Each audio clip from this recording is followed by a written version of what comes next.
नमस्ते, स्वागत है आप सभी का ज्योत्सनास नॉलेज वर्ल्ड @पॉलिटिकल साइंस में। इस वीडियो में हम पढ़ेंगे प्लेटो का आदर्श राज्य सिद्धांत। तो स्वयं प्लेटो के शब्दों में कहते हैं, वह नगर यानी कि आदर्श राज्य शब्दों में निर्मित है, क्योंकि मेरे विचार से ये पृथ्वी पर कहीं नहीं है। ये स्वयं प्लेटो ने कहा है। अर्थात कि ये जो नगर है ये सिर्फ प्लेटो का एक स्वप्निल संसार है। ये प्लेटो के समय में ना था और ना ही आज ऐसा कोई राज्य है।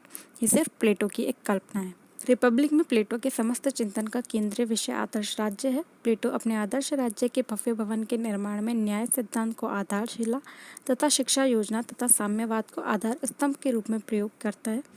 प्लेटो आदर्श राज्य की बागडोर आदर्श शासक के हाथों में सौंपता है, जिसमें सुंदर आत्मा के सभी गुण होते हैं। रिपब्लिक प्लेटो की रचना का नाम है। रिपब्लिक के अंतर्गत ही प्लेटो ने आदर्श राज्य, न्याय सिद्धांत, शिक्षा योजना, साम्यवाद और आदर्श शासक के सिद्धांत प्रस्तुत किए। उसने आदर्श राज्य नाम का एक भवन निर्माण किया, यानी कि एक महल बनाया है, जिसका जो आधारशिला यानी कि जो नींव है वो न्याय सिद्धांत है। ठीक है। और वो जो जिस पिलर पे खड़ा है, जिस स्तंभों पे खड़ा है, उनका नाम क्या है? एक का नाम शिक्षा योजना है और दूसरे का नाम साम्यवाद है। जिस भवन का निर्माण किया है उसकी बागडोर आदर्श शासक के हाथों में है, अर्थात कि इस महल का संचालन जो कर रहा है वो राजा कर रहा है, अर्थात कि आदर्श शासक कर रहा है। आगे बढ़ते हैं। प्लेटो के आदर्श राज्य की व्याख्या। प्लेटो ने अपने आदर्श राज्य की उत्पत्ति 3 चरणों में की है। प्रथम चरण, इसमें आर्थिक या उत्पादक वर्ग का निर्माण होता है। द्वितीय चरण, इसमें सैनिक वर्ग का निर्माण होता है। तृतीय चरण, इसके अंदर शासक वर्ग या राजा का निर्माण होता है। तो शुरू करते हैं पहले चरण से। प्लेटो के अनुसार मानव की आर्थिक आवश्यकता ही राज्य उत्पत्ति का प्रमुख आधार है, क्योंकि इसकी पूर्ति के लिए ही व्यक्ति किसी न किसी प्रकार का सहयोग करने के लिए बाध्य होता है। पारस्परिक सहयोग एवं विनिमय से सभी अपनी आर्थिक आवश्यकताओं की अधिक मात्रा में पूर्ति करने में सफल हो सकते हैं। प्लेटो कहता है कि राज्य की उत्पत्ति सिर्फ मनुष्य की आर्थिक आवश्यकताओं के कारण ही हुई है, क्योंकि मनुष्य को अपनी आर्थिक आवश्यकताओं की पूर्ति करने के लिए किसी और व्यक्ति की आवश्यकता अवश्य हुई होगी। इसी कारण उन दोनों ने आपस में सहयोग किया और जिससे कि एक समाज का निर्माण हुआ, एक राज्य की उत्पत्ति हुई।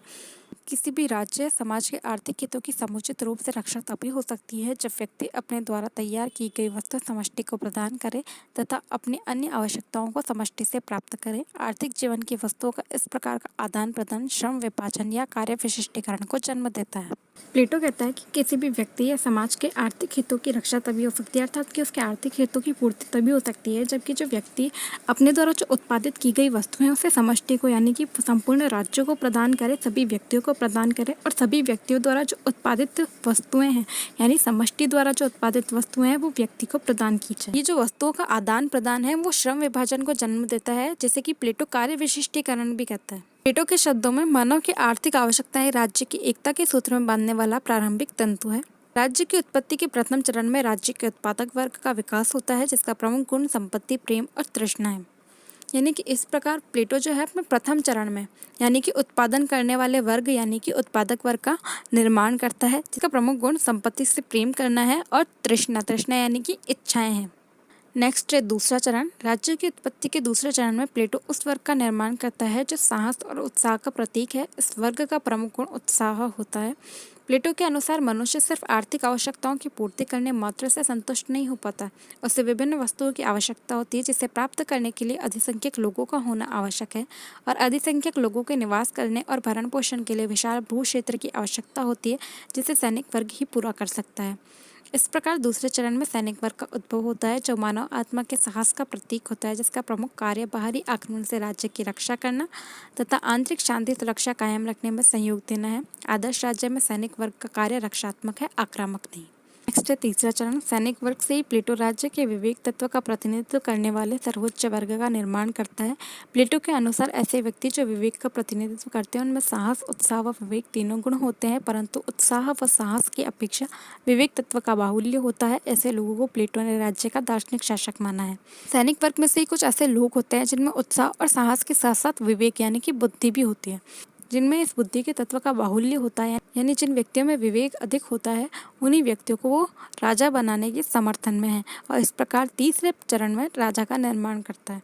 इस प्रकार तीनों चरणों में राज्य का निर्माण उन 3 वर्गों के विकास के साथ संपन्न होता है जो राज्य की 3 मूलभूत आवश्यकताओं उत्पादन, रक्षा तथा शासन की पूर्ति अपने तीनों गुणों शुद्धता, साहस और विवेक के आधार पर करते हैं। पहला चरण जिसमें उत्पादक का निर्माण होता है, जिसका गुण होता है शुद्धता यानी कि तृष्णा अर्थात की इच्छाएं या फिर संपत्ति, प्रेम। दूसरा चरण जिसके अंदर सैनिक वर्ग का निर्माण होता है, जिसका कार्य होता है राज्य की रक्षा करना और इसका प्रमुख गुण होता है साहस और उत्साह। तीसरा चरण जिसके अंदर दार्शनिक शासक का निर्माण होता है, अर्थात कि राजा का निर्माण होता है और उसका कार्य होता है शासन करना और इसका प्रमुख गुण क्या होता है, विवेक अर्थात की बुद्धि।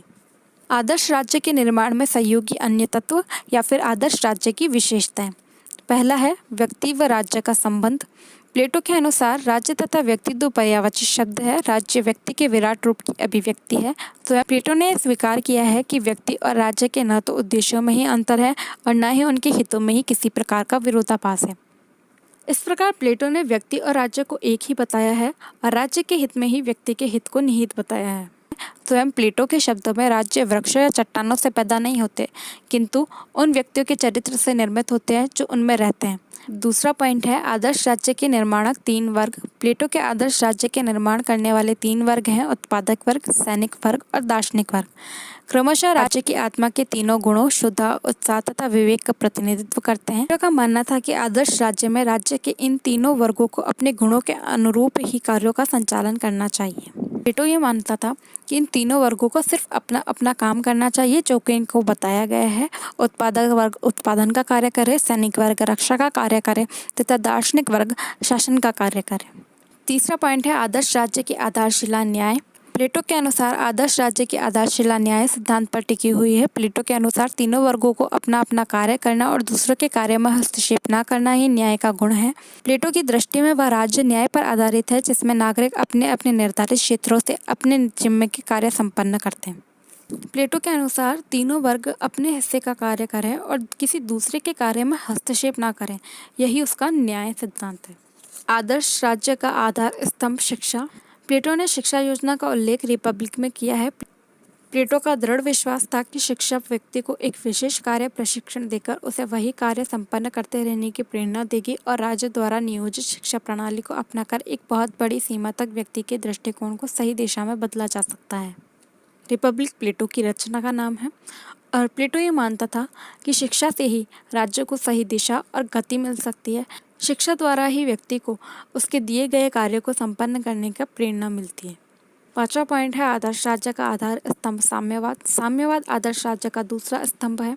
साम्यवाद के द्वारा अपने आदर्श राज्य में वह उन बाह्य परिस्थितियों को जड़मूल से नष्ट कर देना चाहता था जो कि मानव विकास के मार्ग को अवरुद्ध करने वाली दुर्गम चट्टानें सिद्ध हो सकती थी। व्यक्तिगत संपत्ति तथा परिवार प्लेटो को ऐसी ही विशाल चट्टानें दृष्टिगोचर हुए जिस पर प्रहार करके उसने अपने आदर्श राज्य के प्रासाद यानी कि महल की नींव सुदृढ़ करने का प्रयास किया है।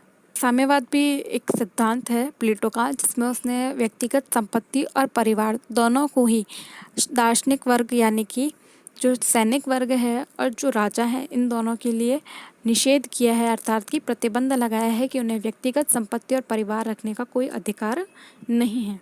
6 पॉइंट है आदर्श राज्य की बागडोर दार्शनिक राजा के हाथों में। प्लेटो अपने आदर्श राज्य की बागडोर दार्शनिक वर्ग को प्रदान करता है। प्लेटो की धारणा है कि आदर्श राज्य में शासन कार्य परम बुद्धिमान व्यक्तियों के हाथों में रहना चाहिए जो कंचन और कामिनी से दूर रहते हुए शासन का संचालन करे। राज्य के कल्याण के साथ वह अपना कल्याण और राज्य के अहित के साथ अपना अहित जुड़ा हुआ मानता हो। प्लेटो उसे विवेक का प्रेमी और नगर का सच्चा तथा अच्छा संरक्षक मानता है। प्लेटो मानता है कि दार्शनिक राजा ऐसा होना चाहिए जिसे कि धन या परिवार दोनों का ही मुंह ना हो और वही नगर का अच्छा और सच्चा संरक्षक हो सकता है। वो विवेक का धनी अर्थात कि बुद्धिमान हो तथा राज्य के कल्याण में ही अपना कल्याण मानता हो। प्लेटो के आदर्श राज्य अवधारणा की आलोचना है। पहला पॉइंट है आदर्श राज्य एक स्वप्निल संसार है। दूसरा, ये स्वतंत्रता का निषेध करता है। तीसरा पॉइंट है उत्पादक वर्ग की नितांत उपेक्षा करता है। चौथा पॉइंट है शासक वर्ग की निरंकुश सत्ता है। पांचवा पॉइंट है कानून की उपेक्षा करता है। छठा पॉइंट है कार्यात्मक विशेषीकरण की पद्धति अनुचित है। सातवां पॉइंट है शासन के लिए आवश्यक तत्वों की उपेक्षा की गई है। आठवां पॉइंट है आदर्श राज्य समाज को 2 भागों में बांट देता है। 9वां पॉइंट है दास प्रथा के संबंध में मौन। 10वां पॉइंट है व्यक्ति और समाज की समानता को अत्यधिक महत्व देना। निष्कर्ष, प्लेटो के समस्त राजनीतिक चिंतन का मूल उद्देश्य एक ऐसे राज्य की स्थापना करना है जो व्यक्तिवाद, अक्षमता, अस्थिरता एवं राजनीतिक स्वार्थपरकता आदि व्याधियों से मुक्त हो। प्लेटो एक सक्षम, स्थिर, व्यवस्थित और आत्मसंयमी राज्य की स्थापना करना चाहता था। अगर वीडियो पसंद आई हो तो लाइक, शेयर और चैनल को सब्सक्राइब ज़रूर कीजिएगा। Thank you.